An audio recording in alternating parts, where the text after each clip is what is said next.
رصد النظام العسكري الجزائري أزيد من 600 مليون دولار لفائدة موريتانيا من أجل فك الخناق على عناصر مرتزقة البوليساريو بعد منعها من ولوج المنطقة العازلة.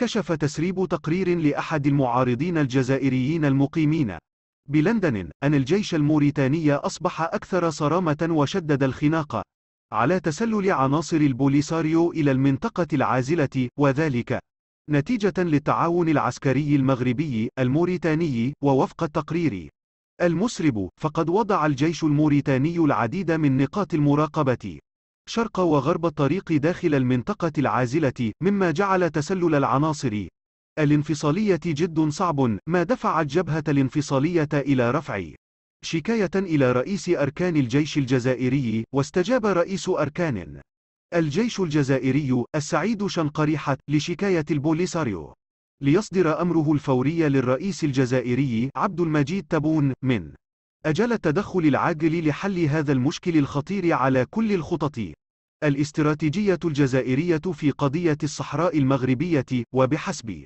التقرير، فقد سارع تبون إلى توجيه رسالة شفهية عاجلة إلى الرئيس الموريتاني محمد ولد الغزواني يوم 22 من نوفمبر 2022 عن طريق مستشاره في الأمور الخاصة شفيق مصباح، وطالب تبون نظيرها الموريتانية بضرورة عقد اجتماع عسكري بين قيادات الجيش الجزائري والموريتاني في أقرب الآجال، قصد التعاون والتشاور والتنسيق ما بينهما في جميع الأمور العسكرية والأمنية. واستنادا للتقرير، فقد أمر الرئيس الجزائري عبد المجيد تبون بمساعدات مالية عاجلة لموريتانيا تقدر بمبلغ 150 مليون دولار لتجاوز العجز الكبير في ميزانية الدولة الموريتانية، بحسب ما أكده شفيق مصباح للرئيس الموريتاني. والأكثر من ذلك، فالدولة الجزائرية تدرس إمكانية إلغاء ديونها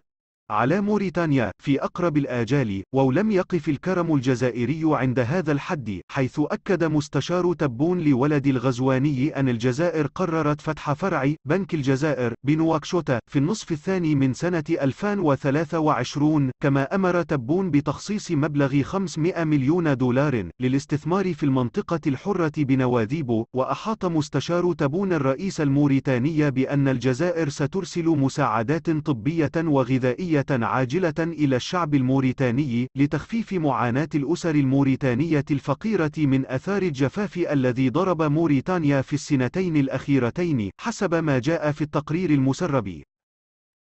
لا تنسوا الإعجاب بالفيديو والاشتراك في القناة تشجيعا لنا لنستمر بنشر المزيد إن شاء الله.